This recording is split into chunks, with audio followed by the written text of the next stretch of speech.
Hi, everybody. I want to ask you guys a few questions that I've been asking a couple of different audiences over the past 2 weeks. So I'm kind of curious. I think I know what the responses are going to be, but I'm curious. So, how many of y'all here, first of all, would consider yourselves to be developers, designers, hackers, entrepreneurs, visualizers, something that you get, yeah. So people that can do something with some kind of data or interesting ideas or whatever.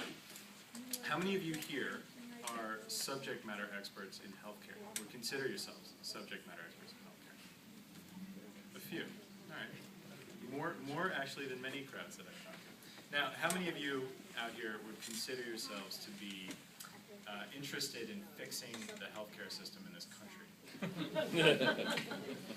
So that was sort of an expected response or set of responses, and that is a consistent set of responses from what I've seen across all of the different groups that I've asked this to, and it's been interesting. It's been groups of entrepreneurs and developers. I asked that question actually to about 200 folks in Silicon Valley who were at a Health 2.0 meetup, and actually the percentage of responses were pretty much the same. The reason I ask those questions is because I think that highlights a disparity in the potential that we have that we're not taking advantage of to actually do things to change the way the healthcare system works. And to highlight this, I want to read you guys an example. This is Arnav's favorite example. My favorite example, but Arnav loves it too. So, on healthdata.gov, which I'll talk about in a second, we have over 300 data sets that we've published that the Department of Health and Human Services maintains. And we're constantly publishing more. We're adding all kinds of new features to the site. It's pretty cool. I'm losing my name tag. Do that. The thing is, the information on that site is constructed, I think, primarily for people who are subject matter experts in healthcare. So I want to read you the description, the first sentence of the description of one of the data sets on this site. It's called the National Plan and Provider Enumeration System. Now listen carefully, because I want you guys to tell me if you can understand this.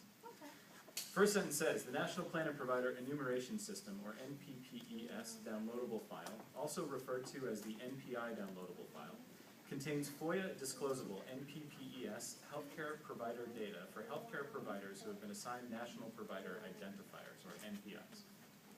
Okay, how many of you know what that means?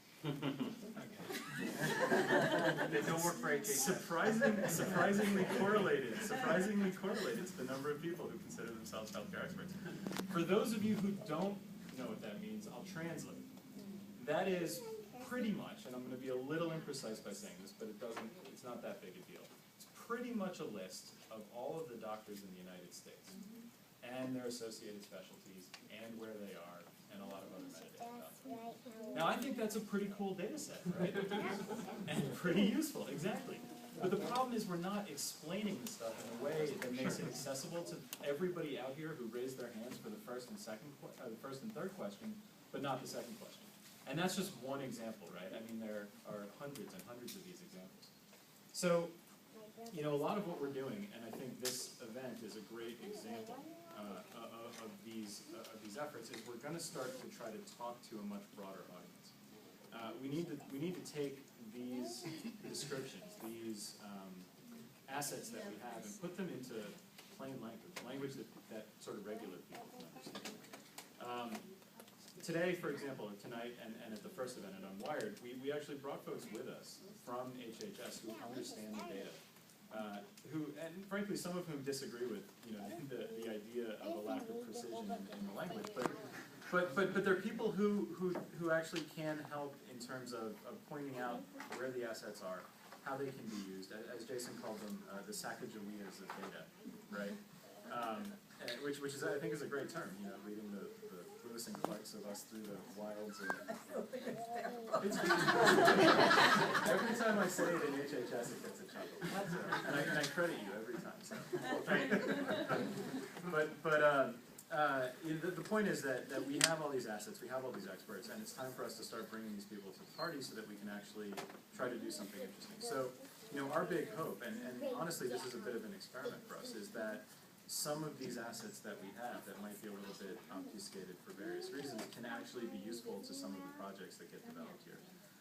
And I think that it should be the case, because there's a lot of potential, I think, if you mash up, or if you have the idea of mashing up local, state, and federal data to solve local problems, on-the-ground problems with assets that exist here.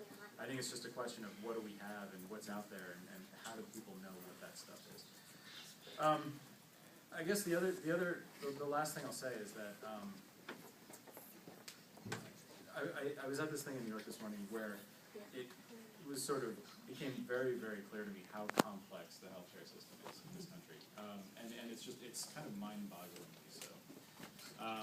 You know, there are just so many different actors in the system, and the incentives are so crazy and so different for each one of these actors that sometimes it feels like if you're going to solve any problem, you have to be an expert in all of these different things to kind of attack it in a certain way.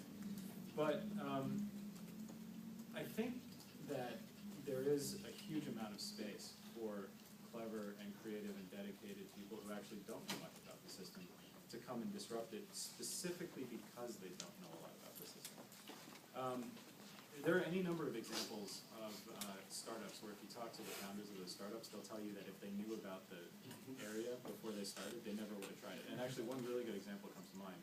I unfortunately can't remember the name of the guy's company off the top of my head, but it's this guy in San Francisco who he tells a story about how he was running along the Embarcadero one morning. And for those of you who don't know what the Embarcadero is, it's a street that runs along the bay.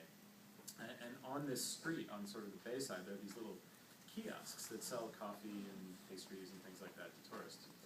And so he's running one morning, it's a rainy morning, and one of the kiosks that he always stops at to get coffee is closed. And it all of a sudden occurs to him, oh wow, it'd be really cool if somebody built something that was weather insurance for these guys, because they're obviously losing money every time they're closed when it rains. And so he turns this idea into a company. Now, this is actually a pretty crazy industry. I mean, he's talking about insurance, which means insurance and reinsurance and retrocessionaires and actuaries and all kinds of stuff. But because he had this idea and because he dove in and just decided to do it, and learned a lot along the way and pivoted a couple of times, et cetera, et cetera, et cetera. Now he's actually been very successful and has changed it into weather insurance for farmers, which is actually a really, really big business and a very, very interesting idea. But the point is, if he knew anything about the insurance industry before he started, he never would have started, and he'll tell you that publicly. And I think today it really became clear to me that the same thing is true for healthcare, right?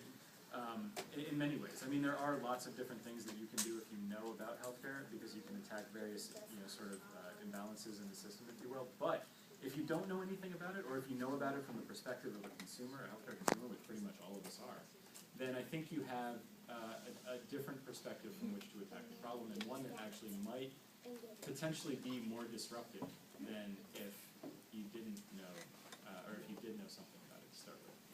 So that's my word of encouragement for the evening.